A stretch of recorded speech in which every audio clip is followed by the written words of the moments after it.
Com mais de 40 anos de experiência nos setores público e privado, o administrador Eduardo Bandeira de Mello assume seu primeiro mandato como deputado federal pelo PSB do Rio de Janeiro. Vamos conversar com ele no Palavra Aberta de hoje sobre as perspectivas para o novo mandato. Eu sou Felipe Rodrigues. Deputado, bem-vindo ao Palavra Aberta. Obrigado pelo convite, Felipe. Vai ser um prazer conversar com você aqui. Deputado, para a gente começar, o senhor foi presidente do Flamengo, é o nome ligado ao esporte. Quais temas serão prioridades para o senhor no seu mandato? Bom, eu entrei no esporte, fiquei conhecido pela minha participação no esporte já a partir de 2013, quando eu assumi a presidência do Flamengo. Mas antes disso eu passei 36 anos no BNDES. Então no BNDES, como você sabe, que é a maior agência de fomento brasileira, a gente toma contato com praticamente todos os setores da economia brasileira, tanto no setor público quanto no setor privado.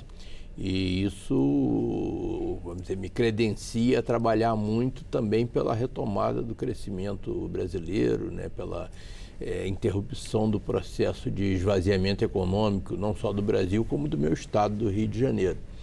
E é claro que o futebol é o que move a paixão aí de 200 milhões de brasileiros, ele precisa ser encarado como um exemplo.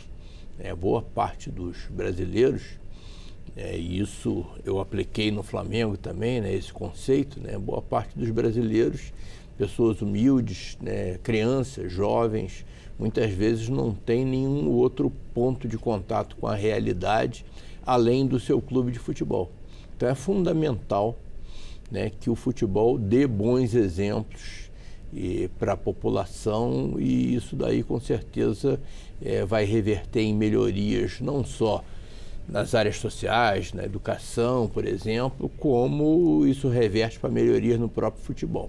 Acho que o Flamengo é um exemplo disso. Uhum. O senhor fez esse paralelo entre o Flamengo e a gestão pública, O senhor foi reconhecido, recebeu prêmios por essa gestão, por ajudar a diminuir uma dívida milionária, implementando ali alguns ciclos, Dá para aplicar também essa forma de gestão aos recursos públicos, à gestão pública, ao orçamento público?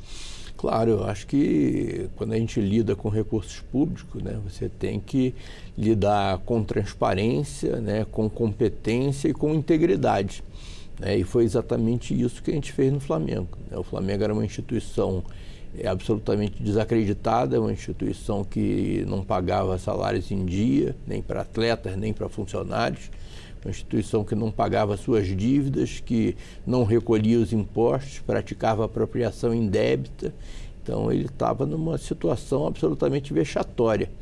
Quando eu assumi a presidência do Flamengo, eu falei que muito mais do que o passivo financeiro que o Flamengo tinha, que era enorme, nós tínhamos um passivo ético e moral que precisava ser resgatado, que nós iríamos fazer todos os sacrifícios que fossem necessários para que a gente pudesse resgatar esse passivo e aí sim entrar num círculo virtuoso, porque afinal de contas era uma instituição que tem 40 milhões de torcedores.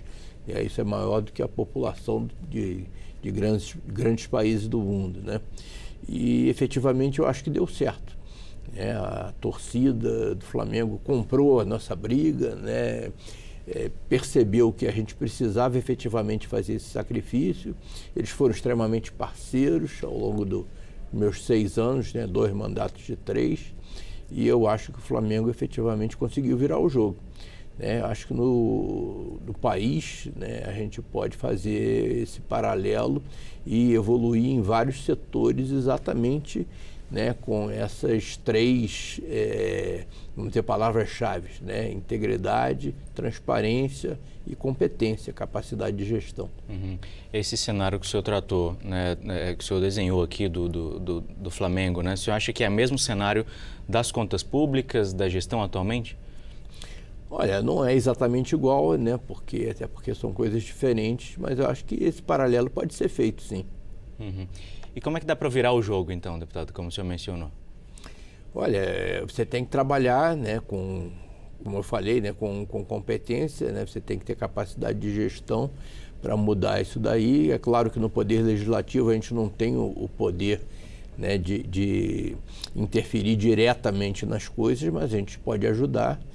O trabalho legislativo é extremamente importante e a gente vai tentar atuar nas comissões, para poder mudar uma série de coisas, e eu tenho certeza que tudo vai dar certo. O exemplo do futebol, futebol não é a coisa mais importante do Brasil, mas com certeza é alguma coisa que é importante e que pode servir de exemplo para políticas públicas, e é uma coisa de fácil percepção pela população como um todo.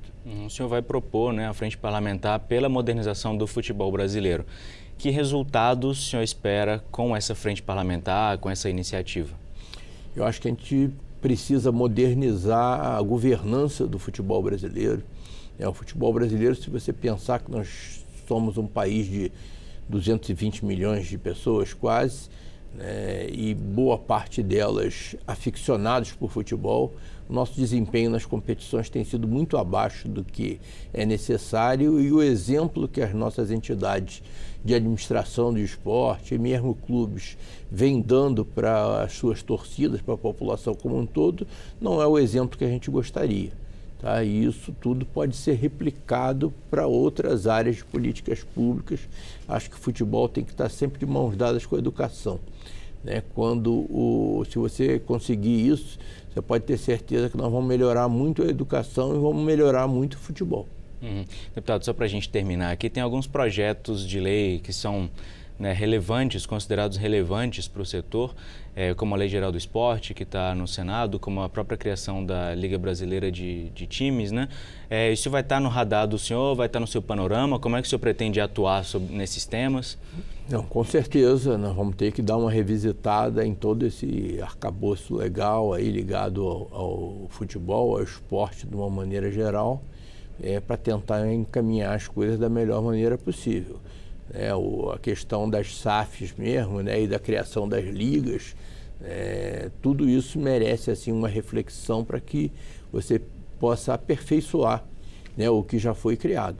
Nós estamos vendo problemas tanto com relação às SAFs, essas questões que estão envolvendo agora o regime centralizado de execuções, e a assunção de dívidas pelas SAFs que eram dívidas das associações que deram origem às SAFs, e a própria questão das ligas, a gente está vendo uma divisão muito grande entre os clubes brasileiros, e questões, por exemplo, que têm a ver com a governança do futebol brasileiro. As ligas que estão sendo criadas, elas não têm poder sobre o calendário, que talvez seja a coisa mais importante, que mais propicie rentabilidade para as competições. Então, se você não tem poder sobre o calendário, o produto que você está vendendo certamente não vai conseguir atingir aquele preço que seria ideal para todo mundo. Mas isso é só um início de conversa, eu acho que a gente pode evoluir muito ainda. Perfeito, deputado. Nosso tempo aqui é limitado, a gente poderia passar mais um tempão falando sobre futebol, sobre políticas públicas, mas quero agradecer a presença do senhor aqui no Palavra Aberta de hoje. Eu que agradeço, Felipe, foi um prazer enorme, Espero poder voltar aqui para conversar com você sobre outros assuntos também e sobre a evolução dessa nossa atuação aí com relação ao esporte. Perfeito, o senhor já está convidado de antemão. Você assistiu ao Palavra Aberta de hoje com o deputado Eduardo Bandeira de Mello, do PSB do Rio de Janeiro. A gente se vê numa próxima edição do programa. Até lá!